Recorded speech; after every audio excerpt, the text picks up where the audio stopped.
के दुबई यतिखेर safe country मानिएको छ? विश्वका बिलियनरहरूलाई आकर्षित गरिरहेको कन्ट्री दुबई यति बेला के सेफ कन्ट्रीको रूपमा मानिएको छ?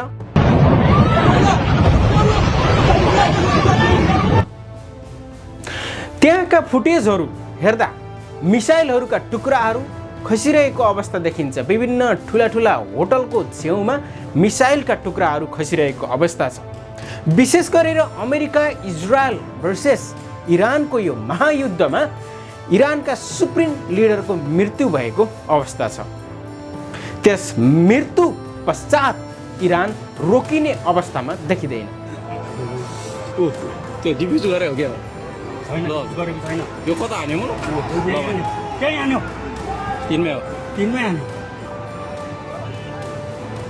तिनमै हानिरहेको छ। ओहो, तिनमै हान्यो, तिनमा हान्यो। तिनमा हान्यो यार। ये पनि हान्छ क्या यार?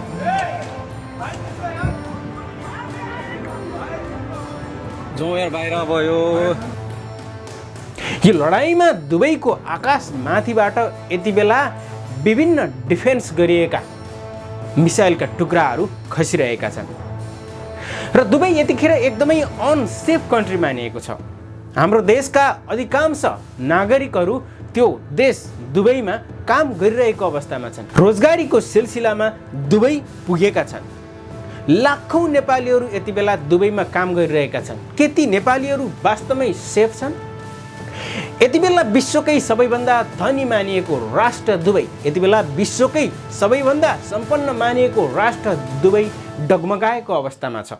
पछिल्लो समय दुबई प्रशासनले सोसल मिडियामा पोस्ट गर्न ब्यान लगाइसकेको अवस्था छ। विशेष गरेर त्यस्ता युद्ध तथा एकदमै भागदौडका तस्बिरहरू अथवा भिडियोहरू, कुनै पनि फाइट सम्बन्धीका दृश्यहरू अथवा युद्ध सम्बन्धीका दृश्यहरू सोसल मिडियामा पोस्ट गर्नको लागि दुबई प्रशासनले ब्यान गरेको अवस्था छ। विशेष गरेर पछिल्लो समय रियल इस्टेटमा एकदमै बुम आइरहेको अवस्था थियो। रियल इस्टेटमा एकदमै चम्किरहेको दुबई विश्वका 10,000 बिलियनरहरूलाई मुभ गर्न, 10,000 बिलियनरहरूलाई आफ्नो देशमा आकर्षित गरिरहेको अवस्था थियो।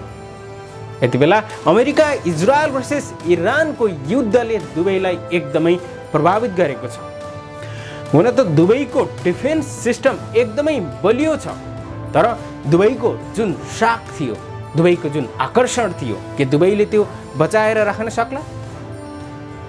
प्रशासनले बन्द गरे पनि विभिन्न माध्यमबाट सोसल मिडियामा त्यस्ता खालका फुटेजहरू भने आइरहेका छन्।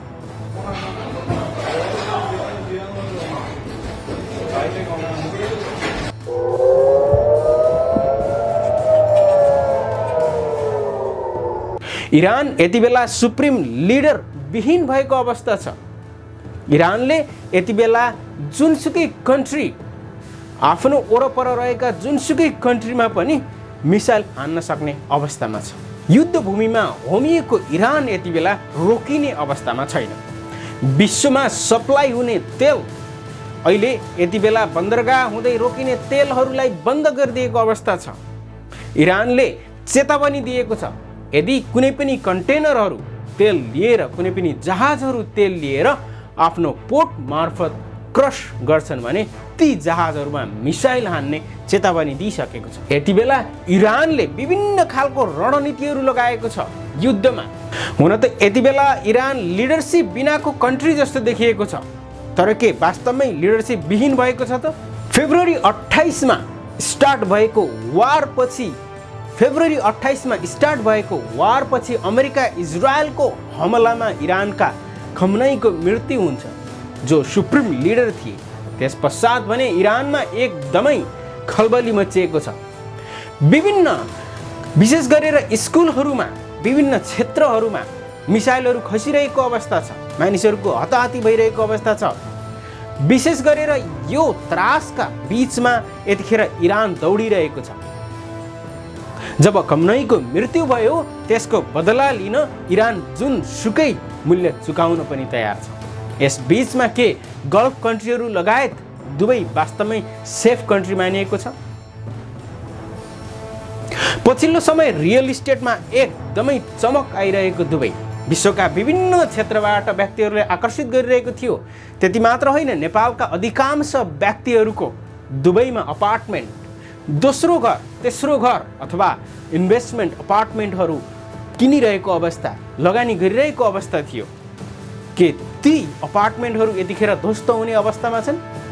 हामीले दृश्यमा देखेका छौँ, फुटेजहरूमा देखेका छौँ, यति बेला बुर्ज खलिफाको नजिकैबाट मिसाइल खसेको अवस्था छ। हुन त त्यो डिफेन्स गरिएको मिसाइल थियो, तर यतिखेर इरान रोकिने अवस्थामा देखिँदैन। आफ्नो वरपर रहेका देशहरूमा अमेरिकाको विभिन्न अफिसहरू, अमेरिकाका विभिन्न विशेष गरेर सैन्य क्षेत्रहरूमा हमला गरिरहेको अवस्था छ। त्यसको मतलब दुबई के अब डाउनफलको स्थितिमा हो? यति बेला दुबईका विभिन्न बन्दै गरेका अपार्टमेन्टहरू, बिल्डिङहरू रोकिएका छन्, पज गरिएको छ।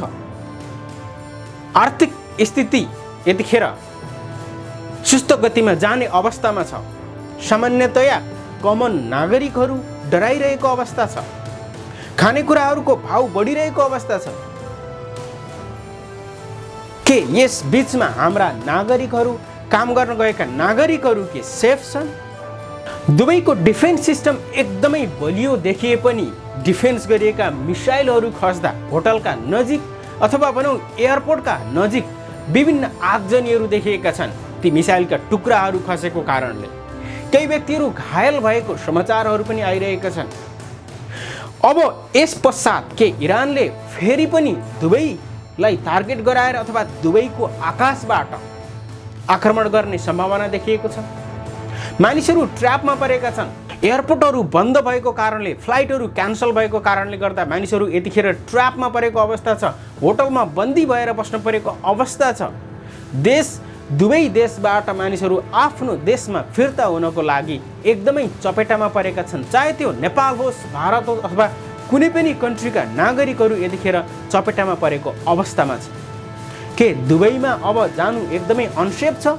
के दुबईको लगानी अब उठ्नेवाला छैन?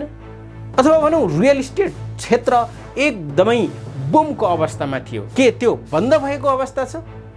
वास्तवमै यतिखेर ठुलो क्वेसन खडा भएको छ। विश्वमा देखिएका विभिन्न युद्धहरू, विश्वमा देखिएका यी तमाम युद्धहरूले के वर्ल्ड वार 3 नै निम्ताउन थालेको हो? अमेरिकाले स्टार्ट गरेको यो वार अब रोकिने अवस्थामा भने पक्कै पनि छैन। दुबईका तेल खानीहरू, त्यस्तै दुबईका पोर्टहरू जहाँबाट विशेष गरेर ठुला ठुला जहाजहरू निस्कने गर्छन्, जहाँ बन्दरगाहहरू छ, ती बन्दरगाहहरू पनि टार्गेट रहेको अवस्थामा छ, बन्द भएको अवस्थामा छन्। गल्फ कन्ट्रीहरू यतिखेर वास्तवमै युद्धको चपेटामा परेकै हुन्। के इरान अब रोकिने अवस्थामा छैन? देखिएको युद्ध अथवा भनौँ बदलाको हद कुन स्थितिमा पुग्छ भन्ने पनि वास्तवमै हामीले अनुमान लाउन नसक्ने अवस्था यतिखेर सिर्जना भएको छ। उता अमेरिकामा डोनाल्ड ट्रम्पले साँच्चीकै सोचेका थिए कि जब खम्नईको मृत्यु भयो, सुप्रिम लिडर खम्नईको मृत्यु भयो, त्यसपछि त्यो हमलापछि अब युद्ध रोकिनेछ, तर रोकिने अवस्थामा भने पक्कै देखिएको छैन। इरान यति बेला रोकिने अवस्थामा देखिएको छैन, जसले गर्दा यतिखेर दुबई डराएको अवस्था छ। दुबईको इकोनोमी डराएको अवस्था छ। इरानको आसपासमा यतिखेर हमलाले तहल्का मच्चाएको अवस्था छ। विभिन्न मानिसहरू मरेका छन्। यतिखेर इजरायलको डिफेन्स सिस्टम पनि काम नगरेको अवस्था छ। हामीले फुटेजहरू देख्न सक्छौँ, विभिन्न सञ्चार माध्यममा आइरहेका छन् कि इजरायलको डिफेन्स सिस्टमले पनि काम नगरेको कारणले ठुला ठुला हमलाहरू भइरहेको छ।